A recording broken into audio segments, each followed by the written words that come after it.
જય ગૌ માતા, જય ઠાકોરજી, ધનનાથ પ્રાકૃતિક ફાર્મ, નારાયણભાઈ વસરા. ચાલો મિત્રો, આજે કોઈ જાતનું કાંઈ એટલે કાંઈ નવું છે નહીં. અને લગભગ એમ કહો તો ઘણા બધા આપણે ટોપિકો લઈ લીધા છે. અને નવું અપડેટ એ છે કે સારી વસ્તુ માણસો ગોતતા હોય. આપણે ઘણા બધા લોકોને કીધું હતું, પણ આપણો આ વાછડો રાજકોટ જવાનો છે એક ગૌપાલકને ત્યાં. એની પાસે થોડીક ગાયું છે અને ઓળકા છે રુદ્રા. એટલે તો એને આમાં એ જોયું કે એની બાપની માની પેઢીમાં અને બાપની માની પેઢીમાં દૂધ છે. આપણા રુદ્રનો વાછડો છે. જો ઘણી વખત ઘણા લોકો કલર કોમ્પ્રોમાઇઝ કરી અને પસંદ કરતા હોય, તો માત્ર ફાધર સાઈડ જોઈ ને ઘણા બધા સિલેક્ટ કરતા હોય. મધર સાઈડ પણ એના કેરેક્ટર વાઇઝ બે સાઈડ જોવા પડે. જો ખરેખર સારું બ્રીડિંગ અને શરૂઆત હજી આપણે કરતા હોય તો.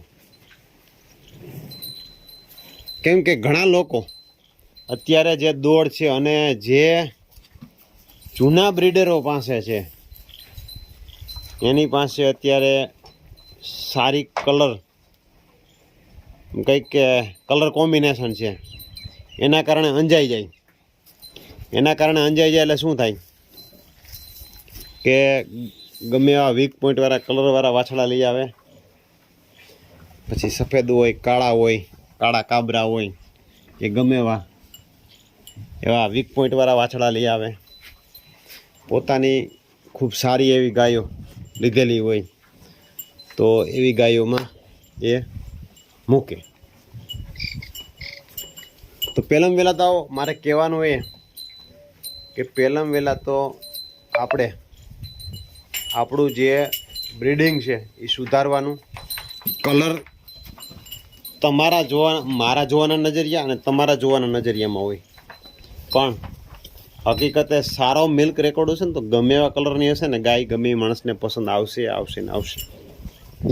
પછી એક આંકડો મર્યાદિત ગૌશાળામાં કોઈ પણનો ફિક્સ હોય. ધારો કે મારો આંકડો છે કે આવનારા સમયમાં કે સારી એવી 5 કે 7 ગાયું કે 8 ગાયું કે 10 ગાયું કે 12 ગાયું કે 15 ગાયું, એ રીતે એક મર્યાદિત એક સીમિત આંકડો હોય. તો આ સીમિત આંકડાને પાર કરીએ ત્યારે શું કરવું? તો ત્યારે આપણે અમુક ગાયું સેલ કરવાના જ હોય. પછી કોઈને સંબંધમાં આપીએ તો ભલે, કોઈને ફ્રીમાં આપીએ તો ભલે, અને કોઈને વેચાણ કરીએ તો પણ ભલે. એટલે આડાવરું એનું કરવું તો પડે જ, એમાં ચાલે જ નહીં.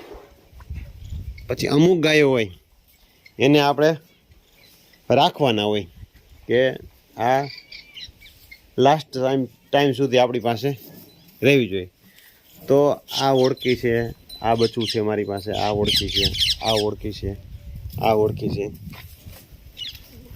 આ એટલું જાણતા હોવા છતાં, એટલી મહેનત કરતા હોવા છતાં અત્યારે 5 વર્ષે એટલોક સુધારો થયો.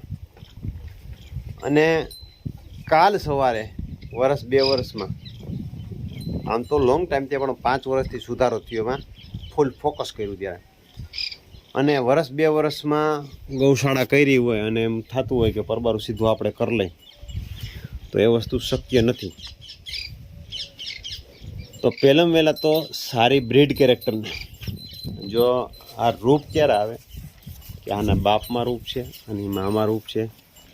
આ અત્યારે ભલે ગમે એવો નબળો દેખાય, બરાબર, પણ આને કમ્પ્લીટ હાચવવામાં આવશે એટલે આ રુદ્રથી પણ બેસ્ટ થશે. અને બચ્ચું આનાથી પણ બચ્ચા હારા દેશે. કેમ કે આ એની માં છે, તમે જોઈ શકતા હશો, પૂર્ણ રીતે હાઈટ ગજાવાળી એની માં છે ને બાપ એનો રુદ્ર છે. અને આ ઓળખી આપણે મિશ્રીની બેન છે, મોહનાનો બાપ છે, બરાબર. એટલે કહેવાનો મારો મતલબ શું છે કે જ્યાં સુધી કલરની પાછળ ન જાય અને બ્રીડ કેરેક્ટર ઉપર ફોકસ કરશું ત્યાં સુધી સુધાર નહીં આવે ને નહીં આવે. અને આ ઓળખી છે આપણે ગરેડિયાની ઓળખી છે, અને પાછળ એની આઈલા એની વાછડી છે, અને બંસીધરની વાછડી છે. આ પણ આપણે લઈ આવેલા છે, પેલી પણ લઈ આવેલા છે, આપણી નથી, બરોબર.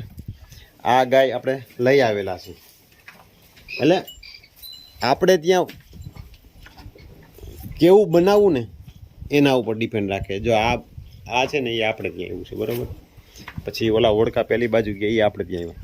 પણ ક્યારે એ જ્યારે ફૂલ ગૌ સંવર્ધન ઉપર ફોકસ કરીએ ને ત્યારે એ વસ્તુ શક્ય બને. એટલે ખાસ કરીને કલરની પાછળ ન જવું, બ્રીડ કેરેક્ટર ઉપર ફોકસ કરવું, જેથી કરીને આપણે ત્યાં એકદમ સારું, સુંદર અને સરસ મજાનું ગૌધણ દૂધાળું થાય. માત્ર કલર ઉપર ફોકસ કરશું, અને જો કલર ખાલી આપણે બનાવી શકશું અને દૂધ નહીં આવે તો આવનારા સમયમાં આપણી એના પ્રત્યે જે લગાવ, પ્રેમ અને આગળ વધવાના જે પ્રયત્નો છે ને એમાં આપણે નિષ્ફળ જશું. કેમ કે બ્રીડ કેરેક્ટર વાઇઝ અને દૂધ આ બે વસ્તુ હોવી ખાસ જરૂરી છે. એટલે આ ઓળખું આપણે ત્યાં જન્મેલું છે, આ ઓળખું આપણે ત્યાં જન્મેલું છે, પાછળ પેલું જો આમ જાય તે ઓળખું આપણે ત્યાં જન્મેલું છે. એટલે સારા એવા બચ્ચા ક્યારે થાય કે સારા નંદી હોય ત્યારે. તો ખાસ કરીને નંદી ઉપર ફોકસ કરીને હાલું. તો ચાલો નવા વિડીયો સાથે મળશું. જય ગૌ માતા.